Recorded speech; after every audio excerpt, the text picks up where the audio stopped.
Olá, meus amigos, estamos ao vivo, diretamente do Shopping Iguatemi Rio Preto, para o segundo bloco de bate-papo desse projeto Informação que Salva, com o tema, vou falar o tema, esse tema é super legal, os desafios do desenvolvimento. Então daqui para frente nós estamos em 1 hora em transmissão, direto pela rede do Insta da Revista Saúde Rio Preto e do Facebook da Revista Saúde Rio Preto, também estamos aqui ao vivo. Eu gostaria que cada um de vocês, Dr. K, você pode começar se apresentando, doutor? Falar a tua especialidade, um pouquinho do que você faz, e a gente faz essa rodada até chegar aqui do lado da Avelina, tá bom? Boa noite a todos, agradeço ao Renato pelo convite, para a gente discutir um pouquinho, trocar ideias aqui em relação à fase mais importante do ser humano, né? Que é essa fase de desenvolvimento.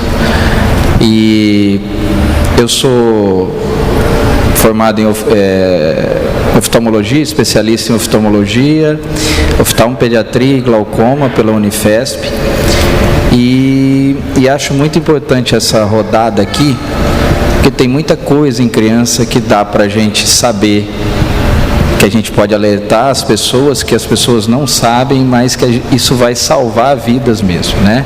Quando a gente fala salvar vida, não é salvar a vida só no sentido da vida, entre a vida e a morte, salvar a qualidade de vida. Eu acho que isso que é importante. Legal, doutor, né? Isso mesmo. Doutor Bruno, por favor. Olá. Tudo bem, Renato? Gostaria de agradecer o convite da revista, o seu convite particularmente. Para mim é um prazer estar aqui com vários profissionais, porque nós cirurgiões dentistas, nós trabalhamos muito sozinhos e é muito importante é enriquecedor quando a gente pode participar e vendo outras especialidades da área da saúde e interagir com outras especialidades, né? Fazer esse network, né, doutor? É ótimo, fantástico, né? Até porque o paciente ele necessita de todos nós, né, para ter um bem-estar, né, e um desenvolvimento adequado. Sou cirurgião dentista de formação, sou especialista em implantodontia. Hoje eu trabalho em São José do Rio Preto, em São Paulo, capital. Atuo maciçamente na área de reabilitação oral e odontologia estética e também na área de harmonização orofacial. Então é muito importante a gente estar em contato com outros profissionais para que a gente possa agregar outros profissionais até na nossa prática do dia a dia. Legal, doutor. Obrigado, viu? Seja bem-vindo. Doutora Ana Lídia, por favor. Meu nome é Ana Lídia, eu trabalho com pediatria geral, faço também a hepatologia pediátrica, mas é uma especialidade que a gente faz mais intra-hospitalar, e isso junto com transplante hepático pediátrico. Mas o que eu faço mesmo no meu rotina, no meu dia a dia, é a pediatria geral no consultório. Eu sou formada pela PUC de Campinas, fiz residência aqui em São José do Rio Preto e trabalho no Hospital da Criança, no consultório, faço os atendimentos em home care também. E estou aqui para contribuir com todo mundo e falar do assunto que eu adoro, que é desenvolvimento infantil. Legal, doutora. Obrigado, viu? Ana Paula, por favor, nós estamos muito felizes com sua presença aqui. Você que é uma pessoa muito conhecida em Rio Preto, é uma influenciadora, empresária, mãe, né? Então está todo dentro desse contexto. Sim. É um motivo assim de muita alegria a gente ter você com a gente aqui, viu? A alegria é minha, quero agradecer o convite do casal, sou fã desde o começo, parceira. E é uma realidade. Eu sou formada em odontologia, mas nunca gostei e não atuo mais há muitos anos. Comecei a empreender desde então. E há 1 ano e meio, com a morte do meu pai, eu assumi, junto ao meu primo, a direção da faculdade da Unorp. E eu falo que meu maior desafio na vida é ser mãe, porque eu não sou profissional da área, quero aprender com vocês aqui, com todos vocês, e vim compartilhar um pouco da minha experiência como mãe, desse meu desafio. E estou muito feliz por estar aqui, quero agradecer o convite. Legal, vai ser bem legal esse bloco, mais uma vez. Ó, Juliana, fica. por favor. Bom, boa noite. Eu sou a Juliana, sou psicóloga, analista do comportamento, em análise aplicada ao autismo e atraso ao desenvolvimento pela UFSCar. É um prazer estar aqui novamente, né? Obrigado, conheci o Renato desde o começo, quando vocês chegaram em Rio Preto. E um prazer falar sobre desenvolvimento infantil, atrasos, esses alertas que são importantes, né? Eu acho que vai ser um bate-papo bem importante. Doutor Ricardo, por favor. Olá, boa noite a todos, obrigado pela oportunidade aqui.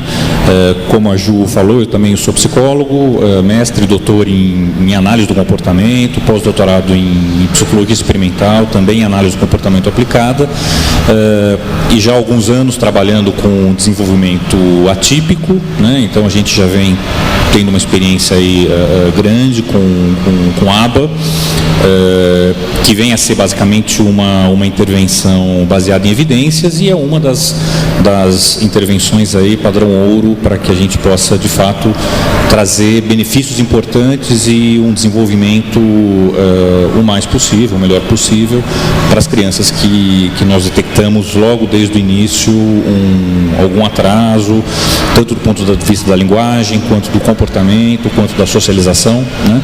Então a gente tenta fazer esse mapeamento e começar uma intervenção, na maioria das vezes precoce, para que a gente tenha um prognóstico o melhor possível.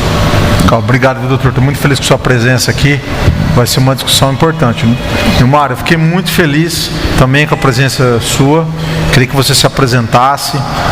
Eu acredito que vai ser um bloco muito bacana aqui, porque nós vamos juntar vários temas e nós vamos poder ajudar muita gente, né, através dessa informação. Boa noite. Muito obrigado a Kelly pelo convite, ao Renato. E muito importante estar aqui presente. Eu sou formada em História pela UNORP, já há 23, 24 anos, então a minha formação base é professora de História, e há 5 anos atrás eu descobri a psicopedagogia. Então, quando eu acreditei que como professora eu estava próxima da aposentadoria, eu me renovei através da psicopedagogia, e a questão do salvar, como o doutor falou, a gente salva sonhos também.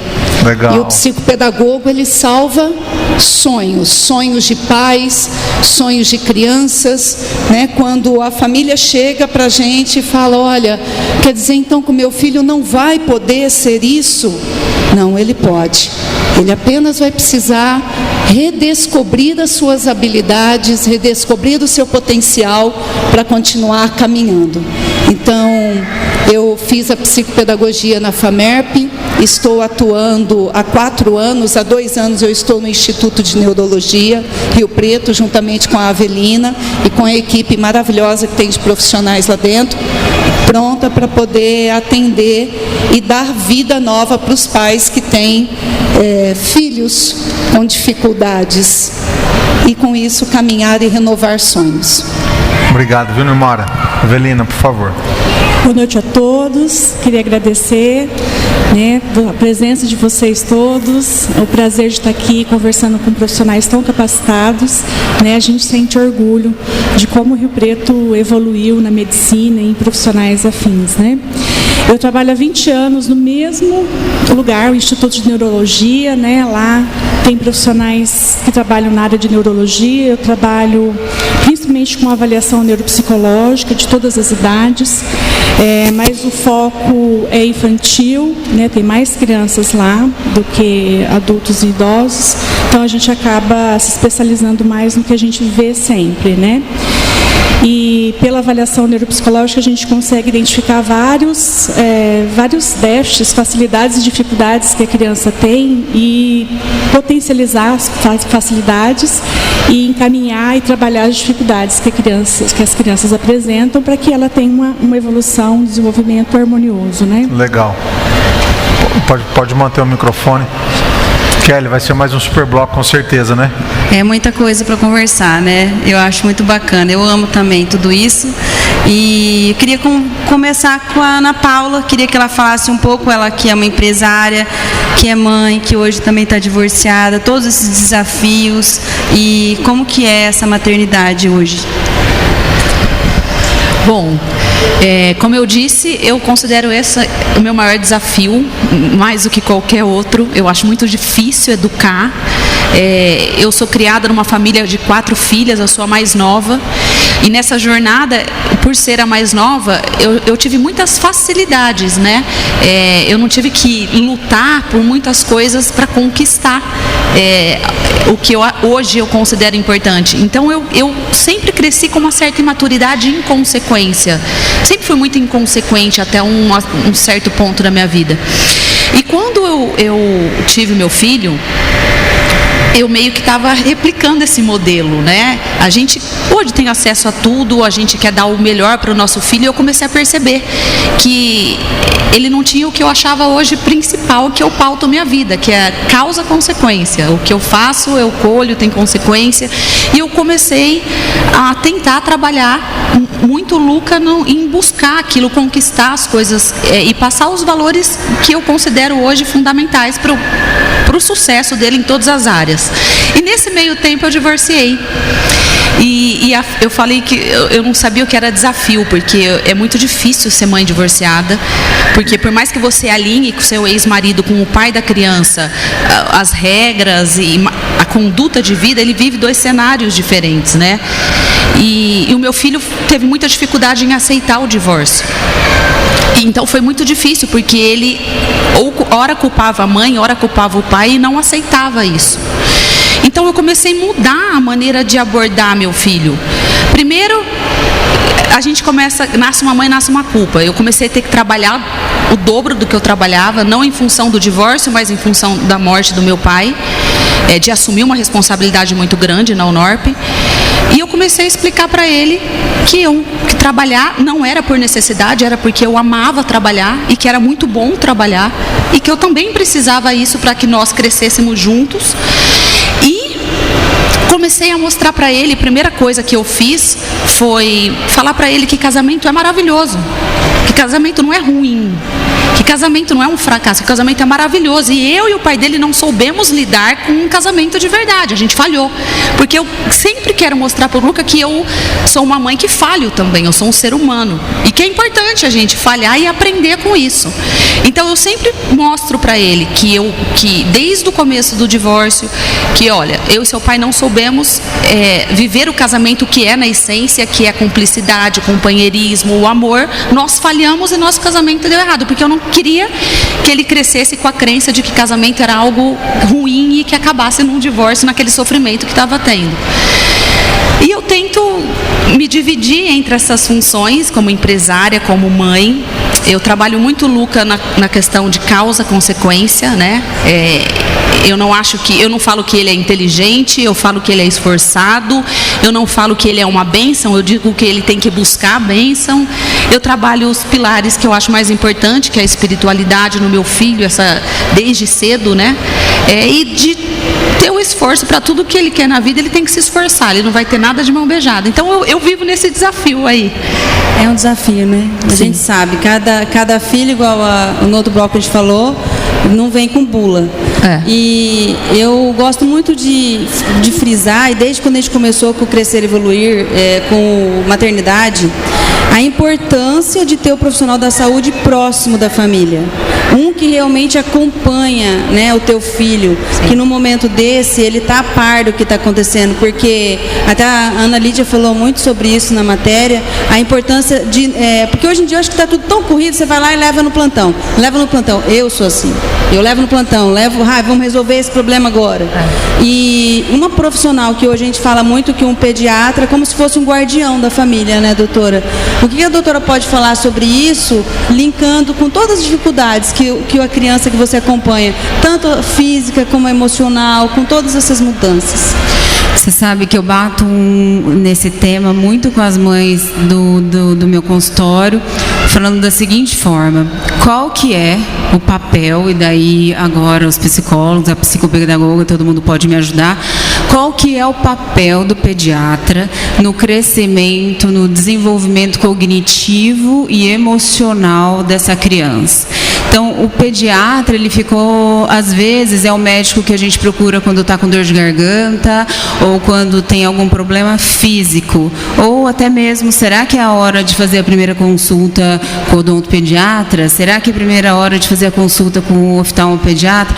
Mas muitas vezes essa mãe deixa, a gente perdeu aquele sentido de ver o pediatra como um membro da família.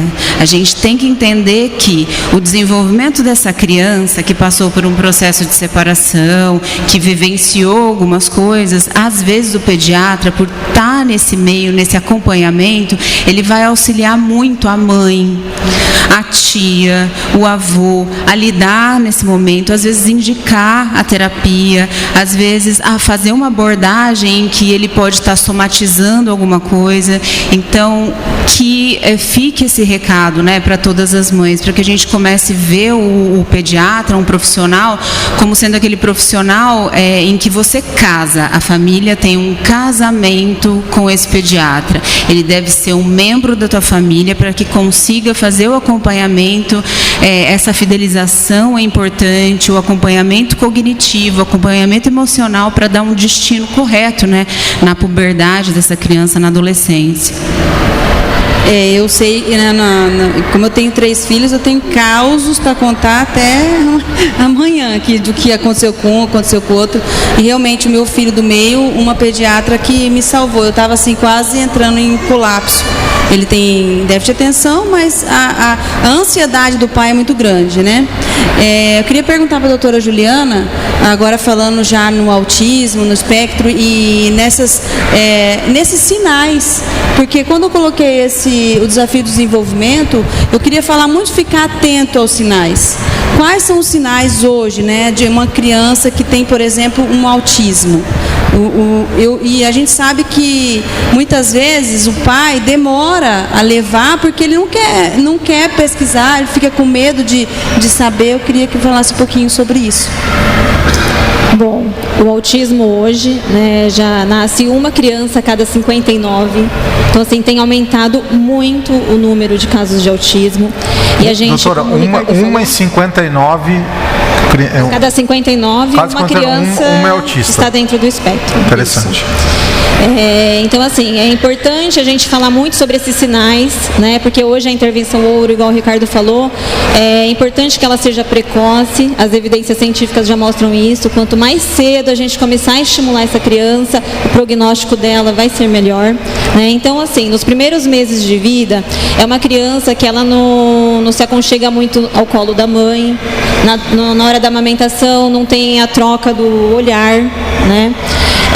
São crianças que apresentam atrasos no desenvolvimento da fala, do brincar, da interação na brincadeira que a gente faz com a criança. A mãe brinca ali, balbucia com a criança e a criança não tem essa retribuição.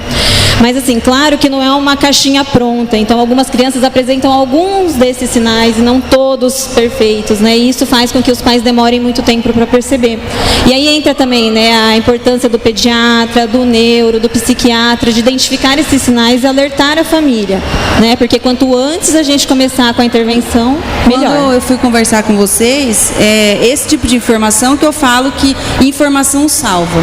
Que você tem vontade de gritar, que realmente, por não fazer o acompanhamento mensal, não ter o pediatra com um olhar, né, próximo àquela criança, a mãe demora muito para aceitar, né? Você falou. Mas é tão assim, quando acontece que você começa a tratar, hoje tem muitas opções, né? Gostaria que o doutor Ricardo comentasse sobre isso, que desmistificasse essa questão dos pais levarem o quanto antes o filho, né? E que opção que tem hoje. Eu sei que o preto tem uma opção internacional, o doutor tem técnicas e habilidades que podem melhorar muito a qualidade de vida dessa criança, se for levado a tempo, se for levado antes, o quanto antes, né? Pois é, Kelly, então, os sinais, eles são, a gente pode observar algumas coisas, como a Juliana falou. Na verdade, nós não temos um quadro completo logo nos primeiros meses, no primeiro ano de vida. Muitas vezes a criança, o único contato que ela tem com algum profissional de saúde, muitas vezes é o pediatra, né? Então o pediatra, ele também é um parceiro importante na detecção desses sinais, e é muito importante que a gente também entenda de desenvolvimento típico típico, desenvolvimento normal, para que a gente também não comece a patologizar tudo, né? Então é muito importante que a gente saiba quais são as fases do desenvolvimento, enfim. E a partir disso, que a gente consiga detectar quais são os atrasos, quais são as dificuldades que a criança está apresentando, e já começar uma intervenção a mais precoce, a mais intensiva possível, pelo menos é o que a gente vem observando tanto em pesquisa quanto em publicações aí nos últimos 10, 15 anos, né?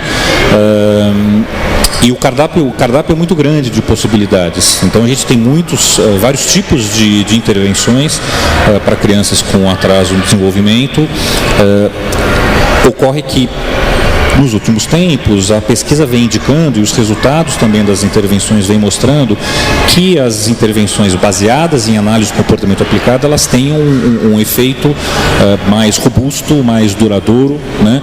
A resposta, quando bem feita, quando bem estruturado, o tratamento, ele tem a criança responde muito bem e a gente consegue ter um prognóstico bacana. O fato é que nós precisamos muito dessa identificação precoce e começar, mesmo que muitas vezes o diagnóstico não esteja dado. Não fechado, né, doutor? Ainda não deu o 100%, né? Mesmo que ainda não haja, muitas vezes o neuropediatra tem muito cuidado a dar o diagnóstico, e é isso mesmo, né? Porque ele precisa ter muitos elementos, inclusive até juntamente com outros profissionais, para que ele possa, de fato, dar um diagnóstico, mas a estimulação a gente começa a partir do instante em que você nota já os sinais, como a Juliana falou, quer dizer, a ausência da fala, socialização comprometida, uma criança um pouco mais retraída. Isso não quer dizer, a gente precisa tomar cuidado, porque às vezes é uma criança tímida, né? Eventualmente qualquer causa biológica precisa ser descartada. Então, se a criança não ouve, se a criança muitas vezes não enxerga direito, se a criança tem alguma outra síndrome, né? Então, há necessidade de uma pesquisa importante para que a gente, de fato, tenha um diagnóstico mais assertivo, muito certinho. Mas a análise de comportamento aplicada, conhecida como ABA, né, é o que a gente vem trabalhando já há bastante tempo. Os efeitos são muito bacanas, muito interessantes. Nós trouxemos para Rio Preto essa experiência, então temos essa possibilidade de intervenção, né, que e a gente trabalha isso, para vocês terem uma ideia, entre 15 e 20 horas semanais com a criança, né, para que a gente possa fornecer e possibilitar para a criança diversas oportunidades de aprendizado, né, em várias áreas do comportamento, para que a gente possibilite que o desenvolvimento aconteça o mais rápido possível. A gente não pode perder tempo, né? Quer dizer, a gente está com uma criança que já tem atraso e nós não podemos esperar muito tempo. Quanto mais rápido o diagnóstico, para que a gente consiga desenvolver essa criança rumo a uma independência possível, né? Para que ela tenha o máximo de independência possível. Que tema, hein, doutor? Muito legal. Posso fazer uma pergunta para eles? Por favor, doutor. A que se deve esse aumento no diagnóstico atualmente? Então, esse aumento, ele pode, eu acho que tem algumas coisas aí importantes, né? Primeiro que eu acho que aqui tem um avanço do diagnóstico, eu acho que isso é importante. Então, embora ele seja basicamente clínico, né? É um diagnóstico clínico, você não tem nenhum exame específico para detecção, né? Então depende muito do relato, da observação do médico. Acho que isso avançou bastante, essa observação clínica vem avançando bastante, o diagnóstico vem avançando, e juntamente eu acho que a questão da inclusão virou, nos últimos 15, 20 anos, uma inclusão escolar e inclusão social virou um tema muito importante. Então, muitas crianças que há 20, 25, 30 anos atrás não frequentavam a escola, né? Hoje a gente vê frequentando a escola e com possibilidades de desenvolvimento e com técnicas e procedimentos que, se elas não acompanham o rendimento da turma, pelo menos a gente consegue integrá-la o melhor possível, né, para que ela consiga aprender dentro do ritmo dela, mas ela vai para a escola, ela é inserida socialmente, enfim, com todo o apoio necessário. E tem muita pesquisa do ponto de vista genético também que vem sendo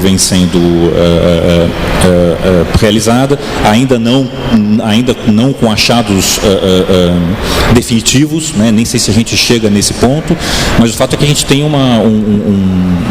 transtorno aí que ele é multifatorial, né? Então tem questões genéticas, ambientais, enfim. Eu só colaborar com essa informação, você sabe que falar para uma mãe que o filho dela tem um comportamento que é diferente é uma coisa muito doída e muito complicada. Então, o que eu tenho percebido também? Muitas vezes, na verdade, vocês podem até me corrigir, dificilmente chega uma criança no teu consultório e você fala, olha, estou achando que ele tem algumas características do espectro autista. Não. Então, às vezes, a gente acaba deixando esse time para um futuro, para você perceber esse comportamento mais frequente na consulta. Porque, me corrijam se eu estiver errada, crianças, desde bebê, eles estão em telas de celular, em telas de iPad. E aí você recebe uma criança que não consegue brincar. Ela não sabe o que fazer com o carrinho, ela põe a roda do carrinho para cima e roda. E então, será que aquilo é um comportamento que está inadequado ou ela simplesmente não aprendeu a brincar, né? Então, eu acredito que essas crianças vocês acabam recebendo também, né? Às vezes um diagnóstico errado do médico, né? Esse médico achou que ele tinha um comportamento aí que definia de repente o espectro autista, mas a hora que ele chegou para mim, eu vi que era uma criança mais estimulada, ou que era uma família com muitos filhos e talvez aquele filho que não recebia tanta atenção. Então, é uma coisa que, assim, além disso, pensando na frequência, né, desse aumento, por que será que está aumentando? Então, será que o nosso olhar mudou? Será que está vindo uma criança mais tímida para a gente? Ou será que essa criança está ficando esquecida, né, naquela brincadeira, no que ela realmente deveria estar fazendo, né? É importante isso. Eu acho que do ponto de vista mais, não é a questão aqui, mas mais cultural, mais sociológico, o mundo hoje ele está muito dinâmico, né? As crianças elas têm poucas oportunidades para manter a atenção, né? Para coisas que sejam de fato mais persistentes e que são importantes para que a gente consiga aprender, né? Com o passar do tempo. Então a gente percebe que a atenção ela vem sendo, a gente nota nas crianças que hoje em dia é uma atenção muito flutuante, né? Elas têm uma dificuldade de manter o foco porque as coisas mudam o tempo inteiro, né? Se você pega, a gente tem uma experiência grande em relação a isso, muitas crianças crianças típicas e atípicas muito pequenas, elas conseguem mexer nisso aqui mais que a gente. Mais que a gente. Isso foi feito possivelmente para isso, né? Quer dizer, então é muito fácil. Então a criança, e se ela já tem uma tendência em ritualizar, ela vai ficar naquela repetição, né? E se já há uma questão de socialização, ela já tem tudo ali naquela telinha, né? Ela não precisa mais do outro, juntamente com o ambiente que também não ajuda a estimular, né? Então a gente tem um quadro mais complexo mesmo para o desenvolvimento global da criança, né? Eu acho que isso aí também, que talvez a gente viva hoje, a gente não tinha um nome para o problema dessa criança. E às vezes pode incorrer até uma hiperdiagnose disso, porque quando a criança sai do plano normal, fala, será que esse menino é autista? A gente se indaga, você está numa sala de espera, você vê que com a criança ele tem um comportamento diferente. Qual outra palavra chega para a gente classificar? Público leigo, tá? Tô falando. Entendi. Será que ele é autista? Então talvez pode acontecer também um excesso, não do diagnóstico, excesso de o termo autista ser aplicado para coisas que nem são. E também eu acho que o excesso de, eu acho que hoje em dia também as pessoas têm que entender que as crianças são diferentes, né? Toda criança tem seu tempo e às vezes um dá uma saída diferente, né? É mais comunicativo, ou é mais retraído. E isso que o doutor falou, a palavra que o doutor mais falou é observar. É observar com esse olhar, com tudo isso que a gente vai comentar aqui. É isso, né, doutor? Eu acho que... Doutor Cássia, já entrando nesse assunto que eu acho que tem muito a ver com você também, porque às vezes também muitas coisas com ela na escola, o cara não lê, sei lá, tem vários problemas oftalmológicos aí também, que essa criança pode ter e o pai não está sabendo, né? E pode imaginar, e o cara não está enxergando, ele tem um glaucoma, ou ele tem, sei lá, N fatores aí que pode acontecer na oftalmologia, né? Isso acontece. Eu tenho um exemplo típico de um colega que a gente conhece, hoje é um advogado muito famoso em São Paulo. Ele, na sua primeira infância, o que tinha era recorrer a pai, né? A criança que tinha um problema recorria a pai. E chegou até cogitar levá-lo, porque ele não ia para frente, tinha atraso. E ele tinha simplesmente um grau alto de hipermetropia. Depois que ele foi corrigido, hoje é o que é, entendeu? Então, assim, é importante falar que o desenvolvimento visual começa da hora que a criança nasce e ele se prolonga até os 7 anos. Da seguinte forma, a criança nasce e em torno dos 6 meses a 1 ano já está com a visão do adulto. Não é que ela vai acabar o desenvolvimento aos 7, ela já está com a visão do adulto perto dos 6 meses a 1 ano. Só que aos 7 você sela essa visão, né? Então eu falo para meus pacientes de uma maneira bem fácil de entender, é assim: a criança nasce e enxergar é igual a andar. Você vai enxergar bem. Se a criança não tiver problema no tornozelo, no pé, no joelho, enfim, nos membros inferiores, não tiver nada neurológico, ela vai andar, invariavelmente. Enxergar a mesma coisa. O que você tem que ver é se algo vai atrapalhar isso. O que atrapalha? Um grau alto. Uma doença mais grave, como catarata congênita, como glaucoma congênito, que você tem que agir rapidamente, porque compromete não só o resultado visual, mas estético. Crianças com glaucoma congênito são aquelas crianças que aparecem, a gente vê em imagens do Facebook, com aquele olhão grande, né? E não tem o que você fazer.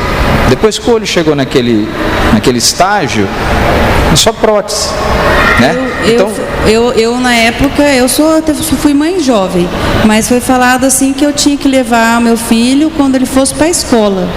É errado isso, né? Exatamente. Eu só leva no oftalmo quando for levar na escola. Eu ia perguntar a mesma coisa. Fala pra gente, ensina pra gente quando que eu mando pro oftalmo pediatra. Na verdade, eu queria já que você me explicasse 3 coisas. Você viu que eu tô me metendo demais, né? Esse é o objetivo, viu, doutora?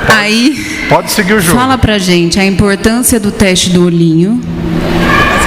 E quando que eu mando a minha mãe ir fazer a primeira consulta com o oftalmopediatra? Quando eu vim de São Paulo com a especialidade pronta, eu consegui ir mudando no conceito da pediatria, que não existe esse negócio aos 7 anos. Aos 7 anos você não precisa mandar mais. Aos 7 anos o que tiver que acontecer, aconteceu. Então, voltando à fisiologia normal, a criança nasce, os 2 olhos, se não tiver problema nenhum, vão enxergar, correto? Se um tiver alguma coisa que atrapalhe, aquele olho não vai enxergar. Se você não corrigir até os 7 anos, aquilo vai ficar do jeito que ele conseguiu sobreviver ali. Então vamos dizer, primeira coisa, exame do olhinho. O que é o exame do olhinho ou o exame do reflexo vermelho? É você, com um aparelhinho, você jogar um facho de luz, esse raio de luz vai passar por todas as camadas transparentes do olho, bate na retina e volta com aspecto vermelho. Então, ter o reflexo vermelho, às vezes a gente recebe de mães, olha, eu tirei uma foto, está vermelho, será que ele está com problema? Não, ele está normal. Quando você não tem o reflexo vermelho, que é o perigo, né? Então o reflexo vermelho hoje é lei, é feito na enfermaria. Uma vez que tem alguma alteração, o pediatra imediatamente, se ele tiver dúvida, ele encaminha para o oftalmologista. Então a criança, quando está com o exame do reflexo vermelho normal, a criança tem que ir em torno Para completar o primeiro ano de vida, ela tem que passar no oftalmologista, dentro do primeiro ano de vida. Se ele tiver, e aí por diante é uma vez por ano no oftalmologista. Não tem essa informação. Porque o grande problema... Já estou salva já. O grande problema não é quando a criança tem dificuldade. Isso é fácil às vezes de você resolver, de você identificar.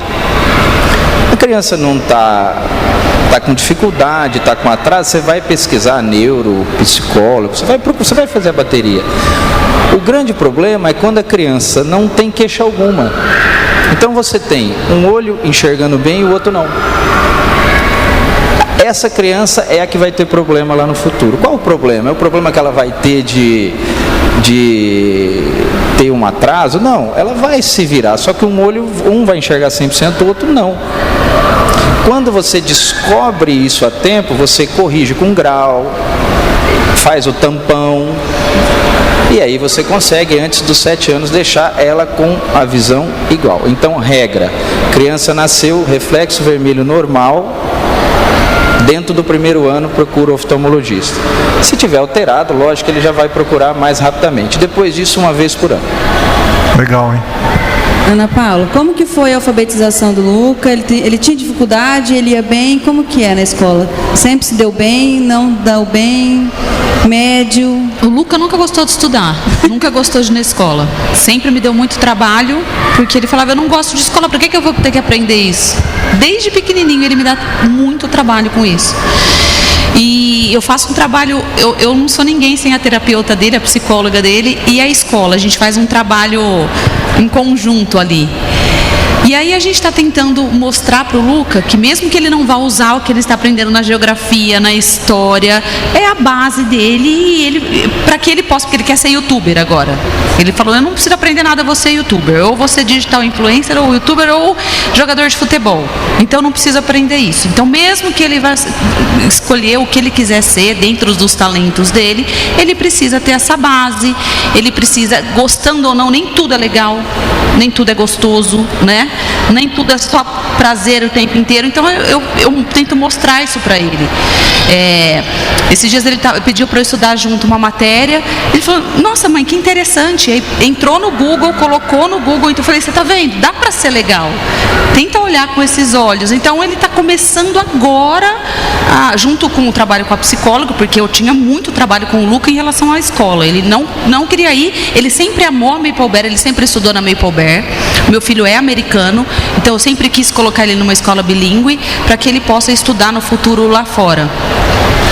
E agora ele está começando a pegar gosto porque ele pode usar isso dentro do YouTube. Eu falei, pega essa informação e fala no seu Instagram sobre isso. Então ele está começando a entender e pegar gosto agora. Essa fase de escola é uma fase difícil, sim, né? Nossa. Eu fico olhando o povo e falo assim, vai tão bem. Eu falei, meu Deus, Deus abençoe.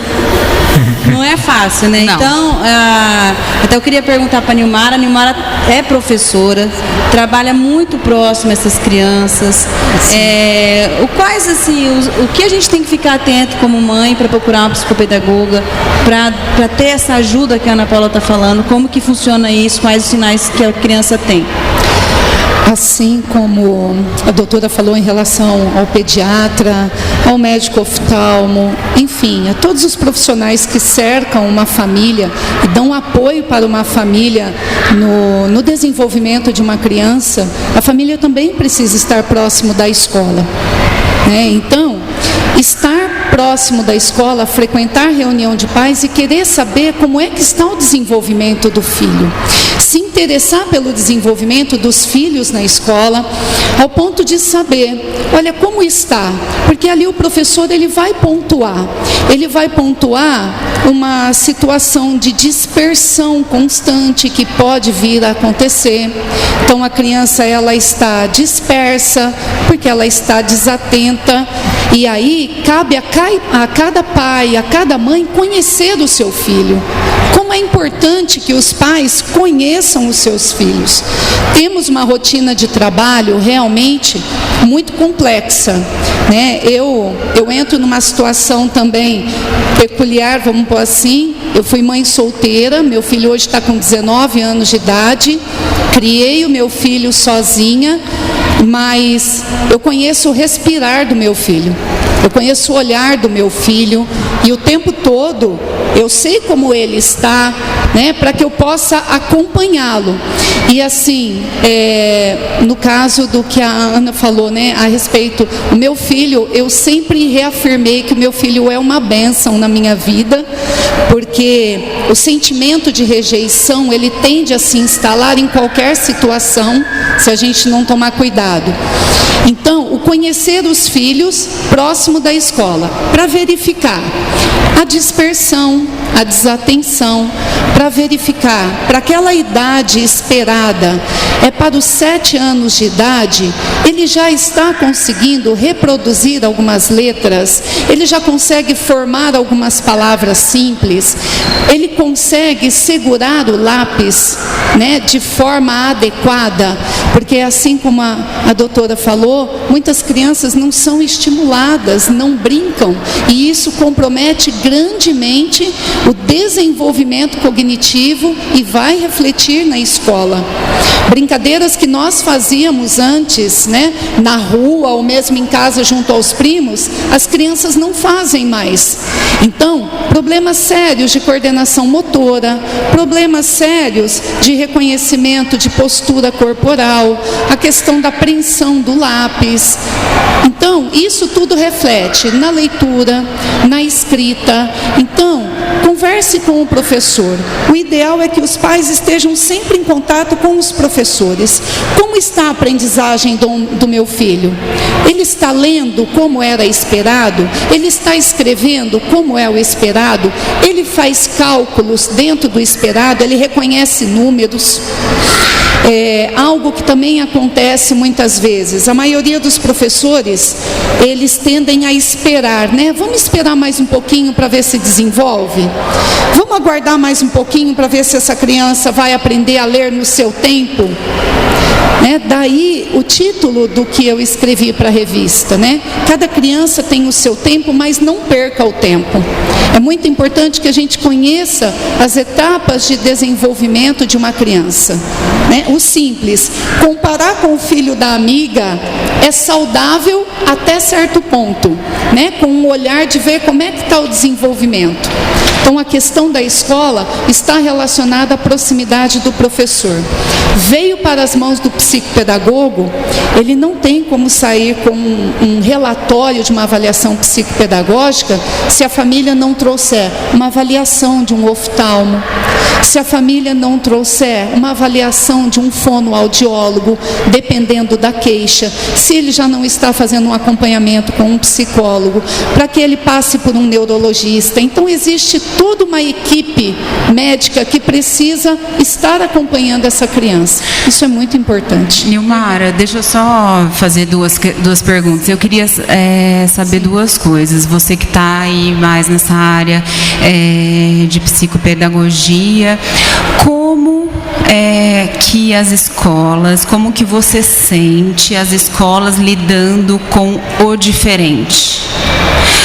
Como que está isso? Excelente. Eu vou te falar por quê. Doutora. Porque às vezes vai no consultório a criança é diferente, Sim. certo? Sim. E aí não é aquela criança que ainda está em processo de aprendizagem ou ainda não deu tempo. Não vai às vezes dar aquele tempo.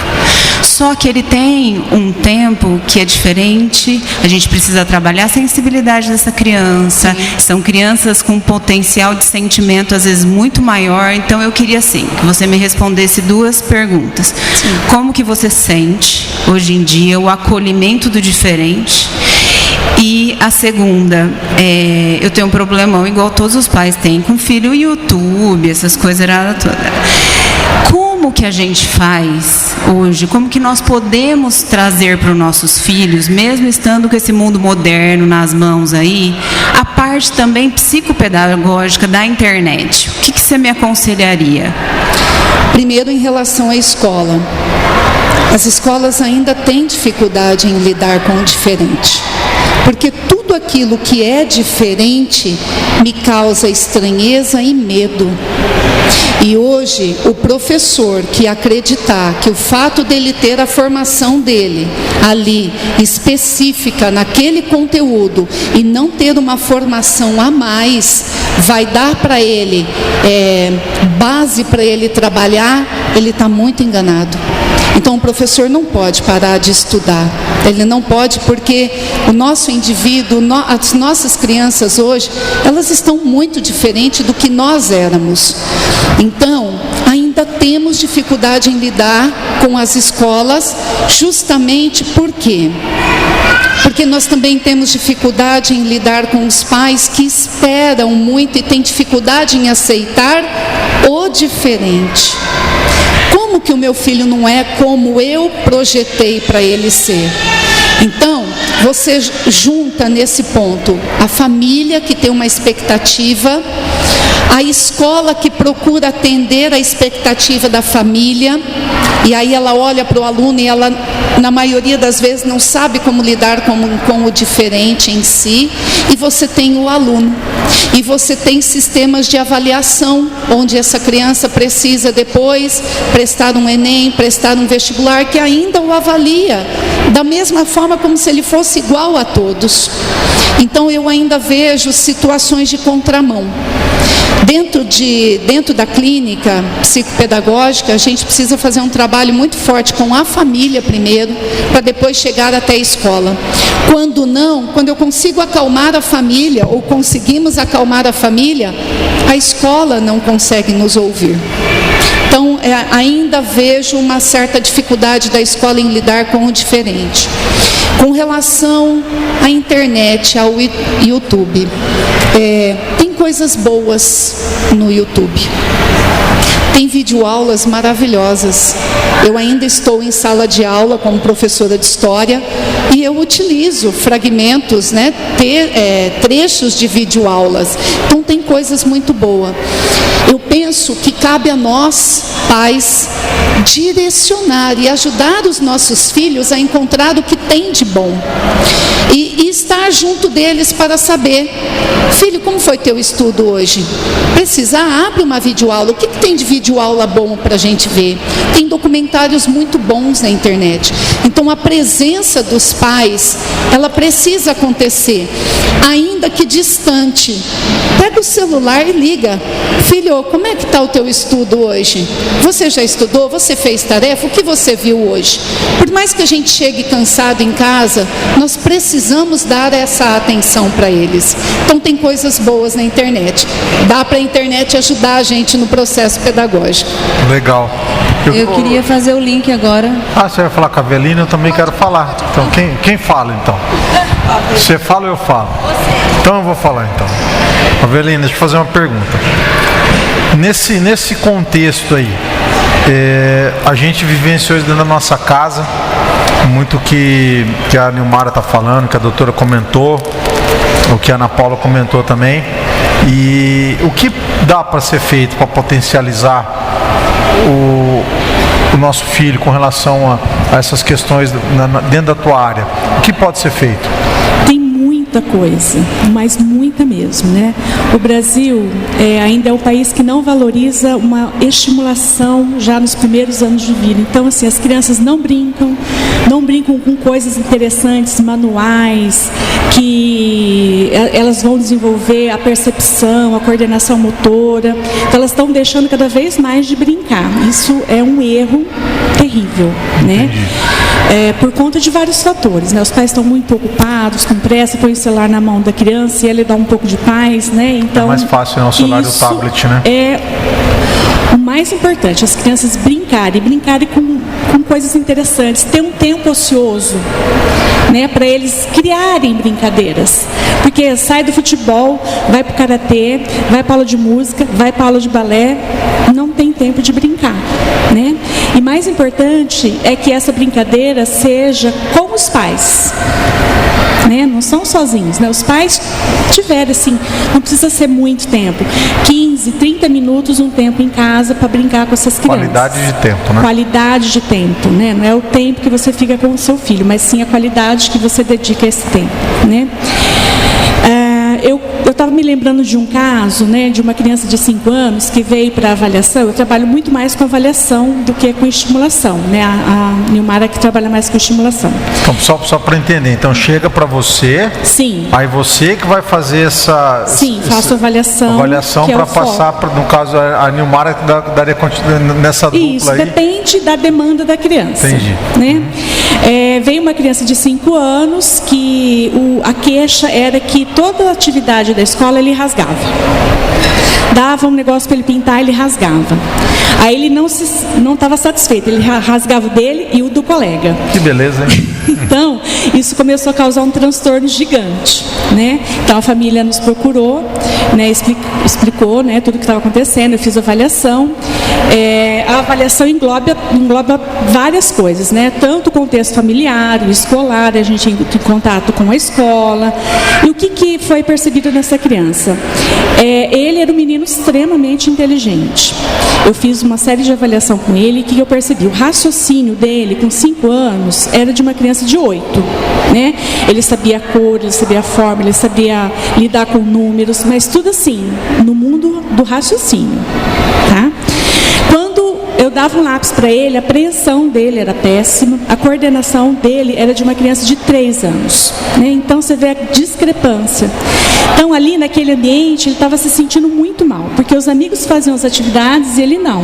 Né? Então ele rasgava, né? Se tornou agressivo na escola, e aconteceu tudo isso. E aí eu fui sentar com os pais e explicar, né?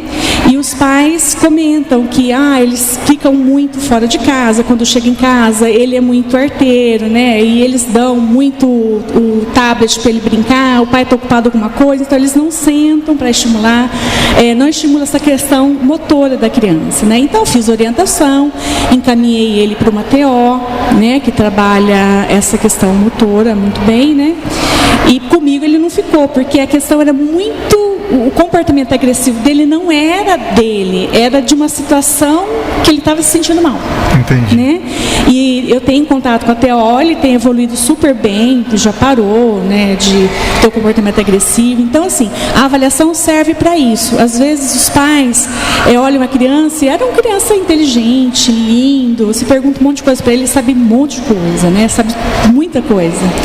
E aí os pais, mas por que eu vou levar ele numa avaliação? Né? Não vê motivo para isso. Né? Porque quando você olha a criança no meio de outras crianças, ele é extremamente atípico, né? Tá ali junto com todo mundo, brinca com todo mundo. Mas é por esses detalhes, a criança mostra, né, no comportamento que tem algo errado. Né? E aí a gente entra para avaliar o que está errado e o que nós podemos ajudar. E pode salvar a vida de um filho pensando Sim. no futuro. De repente esse cara até é um gênio, né? Como muitos gênios saem desse, são esse tipo mal de situações, né? Tem grandes gênios que têm TDAH e tal, né? Isso aí a gente escuta e lê muito, né? Doutor Bruno, eu quero falar com você agora. Você que é um cirurgião dentista reconhecido muito forte, porque você também atende São Paulo, uma clientela de alto nível lá. E com tudo isso que a gente está falando, é criança, é o adolescente, todo mundo meio que antecipando as coisas, né? A gente percebe isso na nossa fase, né? A gente percebe que as crianças estão mais evoluídas e os adolescentes estão evoluídos também. Quando se fala da estética, por exemplo, quando que um adolescente ele pode começar a pensar numa estética, ou já tá feio, né? Tem muito isso também, tem essa questão aí dos bullying, né? De todo lado, né? Mas quando que é o correto, ou quando que dá para começar a fazer alguma coisa nessa questão de que você faz brilhantemente, que são essas lentes de contato, entre outras coisas que você faz? Sim, Renato, hoje essa questão do bullying é uma coisa que pesa muito. Até tem casos, por exemplo, de amelogênese imperfeita, que são casos onde crianças apresentam manchas nos dentes e isso causa um constrangimento para a criança muito grande na escola, né? Então, assim, a odontologia, nós começamos a intervir na criança desde quando surge o primeiro dente, né? Então, a odontologia, na questão do desenvolvimento, é muito importante as mães se atentarem quando surge o primeiro dente, para tentar manter esse dente o máximo de tempo na boca, para que isso não interfira no desenvolvimento. porque além de desenvolver a fala e se alimentar e coisa e tal, tem também a questão do desenvolvimento crâniofacial. Entendeu? Porque o Brasil, nós temos uma miscigenação muito grande de raça, então é comum, é difícil uma criança hoje que não tem algum problema, se não for esquelético ou um problema nos dentes, né? Então, é muito importante, desde quando surge o primeiro dente, né? E toda a vida ter um acompanhamento por um cirurgião dentista. Então, essa questão do bullying é muito importante, porque isso gera vários traumas numa criança, né? Esse caso da mielogênese que eu estava comentando, a criança tem manchas nos dentes, então ela vai no convívio da escola, os colegas não têm essa, vamos dizer assim, sensibilidade nenhuma. Sensibilidade zero. Então, eu já tive casos de criança que o pai chegou desesperado para mim, o que podia fazer. Então, assim, nós tivemos que intervir, não fazer um tratamento estético de alta complexidade, como facetas de porcelana, mas nós podemos proporcionar para essa criança uma melhora. Você pode fazer uma resina composta, que é um trabalho que você faz, qualquer cirurgião dentista faz no consultório, que vai mascarar essa mancha, e depois, quando essa criança tiver em uma idade adulta, faz um tratamento definitivo. Por quê? Porque às vezes essa criança ela não tem uma erupção dentária completa. Então, o que acontece? Você fazer um trabalho definitivo é complicado, porque você não tem o tamanho do dente correto na boca ainda.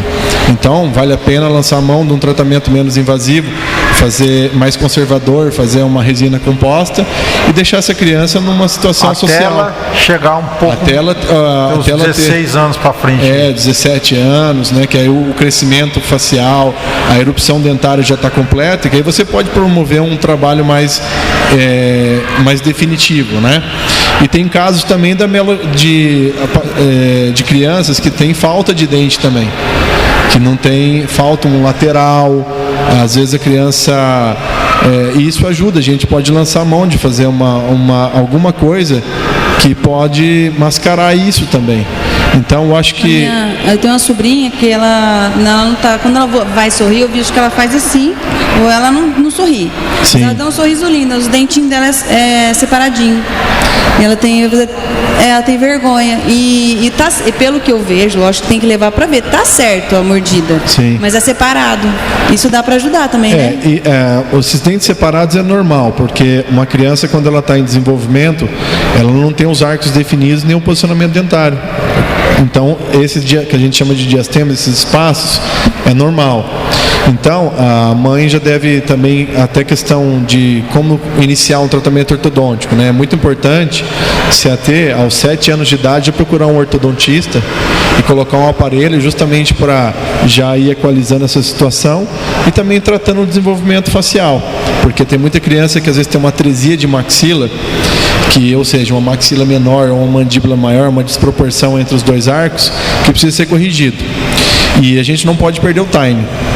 Entendeu? Então, quanto antes começar essa parte ortopédica é importante, porque senão, na idade adulta, essa criança vai ter que passar por uma cirurgia ortognática, que a gente chama, que aí vai ter que fazer uma cirurgia muito invasiva, de alta complexidade, que eu acho que pode ser evitada com um tratamento ortodôntico. Já dá para antecipar, isso é muito importante. Doutor, tem mais uma pergunta, nós estamos encerrando a live, que está já do Insta, então nós vamos continuar, daqui a pouco quem está escutando a gente na internet, já vamos para o terceiro bloco. Como você é especialista em implantodontia, no caso de um adolescente, o cara perdeu um dente definitivo com 13 anos. Sim. O que fazer? Então, é um negócio complexo, porque é muito complexo, doutor. Um paciente com 13 anos, ainda ele não tem um desenvolvimento facial completo. Então, nós vamos ter que lançar mão de algum dispositivo, uma prótese removível ou uma prótese adesiva, até que esse desenvolvimento ósseo finalize para a gente poder fazer um implante nele. Por quê? Se faz um implante num adolescente com essa idade, esse implante ele não movimenta, porque o implante nada mais é de uma anquilose óssea, ele fica travado no osso, ele não movimenta. E isso interfere que não vai promover o crescimento ósseo. Então, Já vi casos que antigamente por ignorância ou por falta de informação foi realizado um implante num adolescente e só cresceu um lado da maxila, então ficou com desproporção. Então a gente sabe que isso não se deve fazer. Então, aconselho-se lançar a mão de outros dispositivos, até mesmo um aparelho ortodôntico com dentinho falso, que isso mascara muito bem um caso desse, e já vai mantendo o espaço também para o futuro implante. E isso é muito importante, porque às vezes um paciente, quando perde um implante, um dente, tanto um adolescente ou um adulto, e que ele não tem nenhum dispositivo desse, é muito comum você ter perda de espaço. Os dentes migram, porque o dente ele não consegue ficar sem um apoio, então eles migram. Então, um paciente que tem pacientes que perdem os dentes posteriores e inferiores, por exemplo, os de cima ele desce e junto com isso ele desce o osso também. E aí ele vai perdendo o espaço. E tem casos que a gente tem que fazer um reposicionamento do bloco com os dentes e com o osso também, que é uma cirurgia de alta complexidade. Então é muito importante, mesmo quando a pessoa não tem condição de estar fazendo um implante, ou por conta do momento, ou por conta da idade, na questão da adolescência, de se lançar dispositivos como um aparelho ou uma prótese removível para manter esses espaços. Isso é muito importante. E depois dos 18 anos a estética tranquilo daí? Depois de 18... Essa parte de facetas, que hoje está muito na moda, que eu sei que você é especialista aí, depois dessa idade toca o barco. Sim, aí é tranquilo fazer, porque aí você já tem uma situação mais permanente, né? Então você pode fazer um design de sorriso, corrigir cor, textura, tamanho do dente, né? Volume, né? Isso é muito importante. Até para reposicionamento dos tecidos, como o lábio, a dimensão vertical, tudo. Dá pra gente fazer várias coisas. Legal. Deixa eu te fazer duas perguntas aqui. A primeira que eu queria saber é que, assim, quando eu encaminho essa mãe para fazer a primeira consulta com o dentista pediátrico, e uma coisa que eu tenho muita dificuldade é de arrancar a mamadeira na madrugada dos bebês. E o que eu queria saber, o que isso influencia na cárie neonatal. Quero que você me dê aí um feedback de como que é isso. É importante dizer assim, que quando já nasce, a mãe percebe que já está nascendo um dentinho, ou que já tem um dente na boca, já levaram no odontopediatra para já começar a fazer todos os procedimentos e a orientação adequada para essa higienização adequada, para que essa criança mantenha os dentes descidos ou os dentes de leite o máximo de tempo possível, para que isso não tenha, que essa criança perde esses dentes, ela perde a referência e a orientação dos dentes permanentes. Isso é uma complicação. A questão da mamadeira à noite, esse é o maior vilão que tem. Porque essa mamadeira à noite ainda com açúcar ou os achocolatados, esse que é o problema. Porque o problema não é a criança consumir açúcar em quantidade, é a frequência. Então, uma criança que consome açúcar com maior frequência, o risco de ter cárie é muito maior. Então, a gente tem que limitar isso, tentar eliminar isso o mais rápido possível. Em tempo bom, aquele que dá Coca-Cola na mamadeira, hein, doutor? Você lembra dessa? E manter uma higienização adequada, né? Não tem outro jeito. Coca-Cola na mamadeira eu já vi já. Pessoal, nós estamos terminando mais esse bloco, mas nós vamos abrir para perguntas. Eu tenho mais uma ainda que eu quero fazer. Me dá um microfone aí, Kelly, tá com você? Aqui, ó. Alguém quer fazer alguma pergunta? Aqui, ó. Então vou aqui. Por favor, fica à vontade. Obrigada. Doutor, aproveitando o gancho da minha pediatra, ela não é pediatra do meu filho, ela é minha pediatra, sobre a mamadeira na madrugada. Sim. Demos um tempo, meu filho parou com a mamadeira na madrugada, mas ele já tinha mais de um ano. Um esfomeado. Por orientação da Ana, doutora Ana, nós fomos diminuindo o volume, raleando o conteúdo e vai dando aquela enganada. Então foi bem, voltou a ter a histeria da madrugada. Só que eu escovo os dentes do meu filho 3 vezes ao dia. A força. Porque não é toda hora que ele quer, ele deixa. A força. É normal. Existe o vídeo, o teatrinho, a gincana, a brincadeira, a fada do dente, tudo. Não, tem hora que você vai escovar, você não vai me vencer. Então eu cuido dessa higiene oral do meu filho. A pergunta é o seguinte: eu tenho uma amiga também, odontopediatra em Araçatuba, formada pela Unesp, muito estudiosa. E eu, em conversas entre a Ana Lídia e a Renata, eu tinha um monstro na cabeça sobre a cárie infantil. A sorte, o azar, para mim já começa a ser azar, porque meu filho adora chupeta. Mas ele mama e põe a chupeta. A chupeta faz uma higienização. Estou errada? Esse movimento da chupeta, não que ela vá substituir uma escovação, mas ela não deixa o resíduo no dente. Isso é verdade? É fato ou é fake? Porque a gente ouve de grupos de mães, de tudo, várias coisas que podem ser mitos, né? Então, minha pergunta para o senhor: a chupeta ajuda na higienização? Noturna, pelo menos, porque eu escovo os dentes do meu filho, sim, bastante. É importante lembrar que a responsabilidade pela qualidade da higienização até os 12 anos e a conservação dos dentes é de responsabilidade da mãe. Então você faz muito bem em fazer isso aí. A questão da chupeta, ela não vai higienizar os dentes, né? Mas o ato de fazer a sucção estimula a saliva. E o movimento muscular também, de certa forma, vai ajudar a promover vamos falar assim, uma dissolução, um volume maior de saliva que pode ajudar um pouco, entendeu? Mas é uma coisa assim, que não é uma coisa garantida, entendeu? Então, mas a estimulação da saliva, sim, pode promover uma ajuda na lubrificação do dente, na melhora do pH, entendeu? Mas o importante é realmente, após a mamadeira ou a alimentação, tá fazendo a higienização, sim, entendeu? Legal. Isso é importante. Pessoal, alguém fazer mais alguma pergunta? Que eu quero fazer, eu tenho uma pergunta que eu quero fazer para a doutora Juliana ainda, eu quero fazer. Eu tenho uma pergunta para a Ana, a última, então, prometo. Imagina, vamos lá, doutora. Ana, eu queria que você me falasse um pouco de qual seria o pediatra ideal para você, para sua família.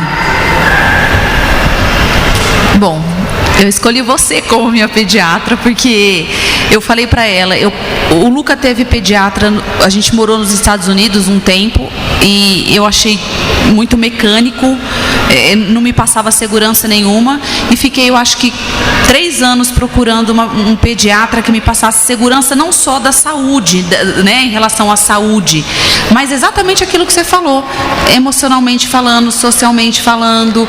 Então, eu tenho minha referência de pediatra é justamente estar junto comigo na evolução e desenvolvimento do meu filho em todos os âmbitos do desenvolvimento dele. Ana, ele precisa de terapia, está na hora de você um psicopedagogo, está na hora de você intermediar junto na escola, disso, aquilo. Então, eu acho que precisa ter esse conjunto, não só na parte de saúde, numa dor de garganta, numa febre pontual. Eu gosto que tem essa relação, sabe? Em todos os âmbitos, principalmente emocional e social, que foi que eu encontrei com você, que eu falei há pouquíssimo tempo. Isso me passou muita segurança em relação ao Luca até hoje. E a minha pediatra também, porque a gente acaba consultando tudo. A pediatra da mãe também, né? Ó, tem uma pergunta aqui para a doutora Juliana. Doutora, você mencionou que a cada 59 crianças, uma é diagnosticada com autismo hoje em dia, né? Essa crescente no diagnóstico que a gente vem reparando nesses últimos tempos, ela se dá o quê? A facilidade no diagnóstico ou algum outro motivo? Porque até alguns anos atrás a gente não ouvia falar de autismo, né? E agora autismo é a palavra, todo mundo tem autismo, né? Se for ver nessa proporção, né? A que se deve esse aumento muito crescente do diagnóstico? Juliana, deixa eu emendar aqui já, que eu ia fazer pergunta. E o que vocês têm feito hoje, E assim, o que vocês podem dizer até quando, lógico, eu sei que é difícil, mas com o trabalho que vocês fazem lá na clínica, junto com o Dr. Ricardo também, até o que pode, até quando chegar o máximo de que a pessoa, que pode ser normal essa criança, o máximo de normalidade da vida, com o trabalho que vocês fazem. Essa é a minha pergunta, acho que dá para emendar com a dela. Tá bom. Bom, sobre o aumento do autismo, né, do espectro do autismo, foi o que a gente discutiu um pouquinho aqui no começo, né? Então, se dá sim a melhora do diagnóstico, o diagnóstico cada vez mais precoce, mas sim, tem as causas genéticas também, e tem aumentado mesmo, não só a melhora do diagnóstico, mas tem aumentado realmente as crianças dentro do espectro do autismo. E no nosso trabalho, né, que nós trabalhamos com análise do comportamento aplicada, a gente preconiza atingir o máximo de autonomia dessa criança, né? Então, quando a criança chega para a gente, é feita uma avaliação inicial para ver quais repertórios essa criança tem, quais repertórios estão em excesso, quais repertórios estão em déficits, e o nosso trabalho é todo pautado para que essa criança atinja o máximo da autonomia dela, né? Assim, dentro dos marcos do desenvolvimento. Mas a gente não tem um tempo preciso. Isso vai depender do desempenho de cada criança. Legal. Posso fazer, cadê a Maiara? Posso fazer mais uma? Mais uma só? Só uma? Então tá, fazer mais uma. Ó, Evelina, fala pra mim, você e a Nilmara. Hoje, chegou uma criança lá, tá? Ela, como vocês disseram, ela é uma criança inteligente. Entendeu?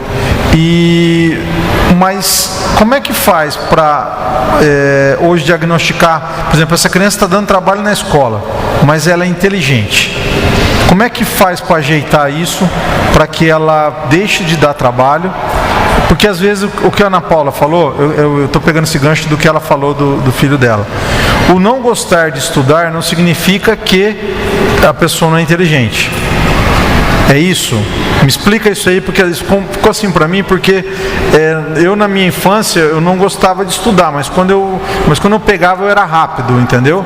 Mas não é que eu tinha, falar assim, eu adorava isso, morria de vontade de estudar, mas quando eu era desafiado eu tinha essa sacada rápida. Acontece isso? É uma coisa normal? Se vocês podem falar sobre isso. Sim, acontece. A inteligência é só um fator, né, na vida do indivíduo. Existem pessoas extremamente inteligentes e que não têm tido sucesso na sua vida profissional, amorosa, por N fatores. Tá. E tem pessoas e crianças que têm uma inteligência dentro da média, ou até médio baixo, né, mas ainda é um médio, mas um médio ruim, que são extremamente... têm sucesso na vida em vários aspectos, né? Então a inteligência é um fator. Um outro fator é a questão emocional, o social, né? Às vezes a pessoa não é um gênio, mas ele tem uma habilidade social para lidar com situações, com as pessoas, e isso favorece a vida dele. Então, assim, a inteligência é só um detalhe, né? O QI não está, então, atrelado não está atrelado diretamente ao sucesso. Tá, o alto nível de QI não está atrelado a um alto nível de sucesso. Não está. É bom e é ruim. Né? O bom é que, assim, nós réis mortais, a gente sabe que se a gente investir na gente, fazer o esforço, a pessoa mais bem sucedida é aquela que se esforça, né? Não é o inteligente, né? Por exemplo, você, claro, uma pessoa inteligente, mas não gostava de estudar, mas em alguma área você se sobressaiu e se agarrou nessa área e foi. Né? Então tem questões familiares também. A criança às vezes é uma criança super esperta, super inteligente, mas os pais são muito ansiosos com que ela tire 10, Isso vai causando nela uma sensação de fracasso, uma pressão, né? Se ela não tira 10, não está bom, isso vai gerando ansiedade, depressão, né? Então a família tem que ser orientada. Isso é importantíssimo, A gente depois teve o diagnóstico. Ô doutor, pode falar. Seria o que melhor se adapta às condições, né? Nem sempre o mais inteligente, nem sempre o mais forte, mas o que mais se adapta. É interessante porque, assim, eu tenho muito adolescente, eu trabalho muito com adolescente, é o meu público principal. A questão da autoestima. E normalmente esses garotos, principalmente os meninos, acaba chegando mais nos meninos. Eles têm um potencial cognitivo maravilhoso, mas eles, inversamente proporcional é a autoestima deles. Então, quando eles vêm para que eu possa trabalhar com eles, eu vou trabalhar justamente isso. É a autoestima, né? É a questão de se valorizar, é a questão de olhar para o estudo e valorizar o estudo, para que ele potencialize, voltado para aquilo que ele deseja fazer na vida dele, porque a fase, principalmente da adolescência, é uma fase muito delicada para isso.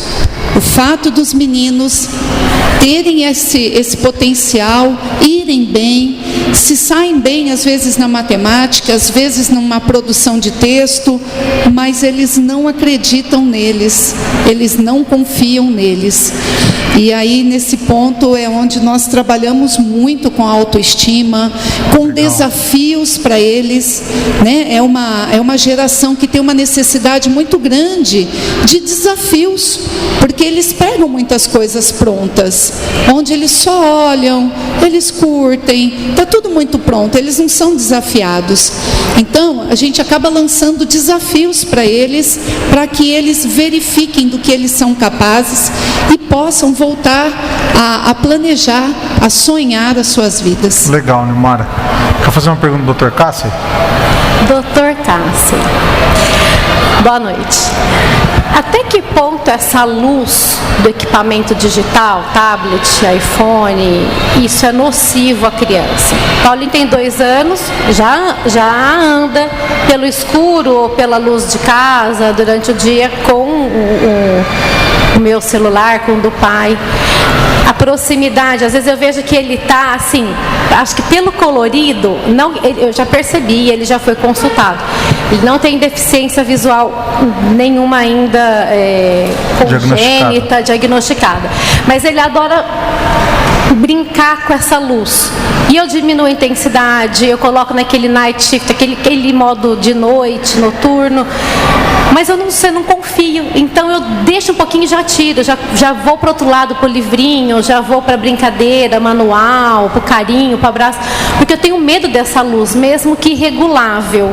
Isso atrapalha, sim, nessa idade, nessa primeira infância, não atrapalha? O celular são 2 aspectos. O aspecto comportamental, né, que já foi discutido aqui. O aspecto do olho em si, a luz azul, ela é estimulante. Então, a criança que fica um pouquinho, chega à noite em casa, vamos supor, chega da escola, toma um banho, vai jantar e ficar um pouco no celular, esse tem que ter um tempo muito curto, porque aquela luz azul, ela estimula e diminui a produção de melatonina. Aí a criança passa a não ter um sono bom.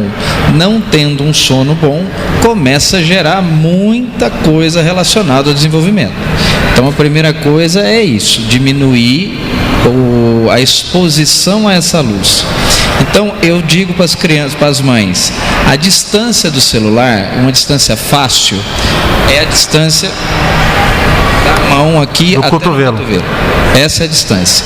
Porque quanto mais se aproxima, mais você estimula um músculo dentro do olho, aí ele fica focado e isso vai gerar uma miopia, acelerar um processo de quem tem um terreno para desenvolver, ou quem não tem, fazer uma falsa miopia, podendo virar uma miopia real. Então a distância é importante, o brilho, diminuir o brilho em ambiente escuro, deixar na luz automática, esse filtro azul é importante. E outra, exposição em torno. Crianças, uma regra, crianças pequenas, até 7 anos, 1h30 no máximo de exposição aos vídeos, aos celulares. Aí, conforme vai crescendo, adolescente, você vai tentando tirar um pouquinho, mas 1h30 geralmente, final de semana um pouco mais. Legal. E nem sempre corrido. Diariamente. 1h30 na segunda, 1h30 na terça e assim por diante. Pessoal, bom, vocês já sabem, sempre é assim. Infelizmente, a gente ficava batendo papo aqui a noite inteira, né? Eu quero falar algumas coisas para vocês. Todos esses profissionais estão aqui também, tá? Então, se vocês querem saber um pouquinho mais do que eles falaram, as matérias estão publicadas aqui e também estão ali, né, Kelly? Na nossa exposição, que a gente pôde fazer para vocês, para quem vai passar aqui pelo Iguatemi. Vocês que estão aqui, saindo aqui, vocês podem passar ali, né, Sofia? Que está o pessoal da CBN ali, né? Vai fazer a entrevista com a Letícia, que vai fazer o áudio para mandar para a CBN, tá bom? Então, eu queria terminar, uma salva de palmas. Mais uma vez, obrigado. Com certeza, a gente fica com aquele gostinho de quero mais, né, Kelly? Porque é muito tema bom, né? Não dá pra... Mas aí, as matérias estão aqui. Quem quiser saber mais, entre em contato. Tem os contatos deles aqui. E com certeza, eles vão atender vocês muito bem. E vamos fazer a foto? Vem, Sofia. Vamos fazer a foto para a gente começar o terceiro bloco dessa noite.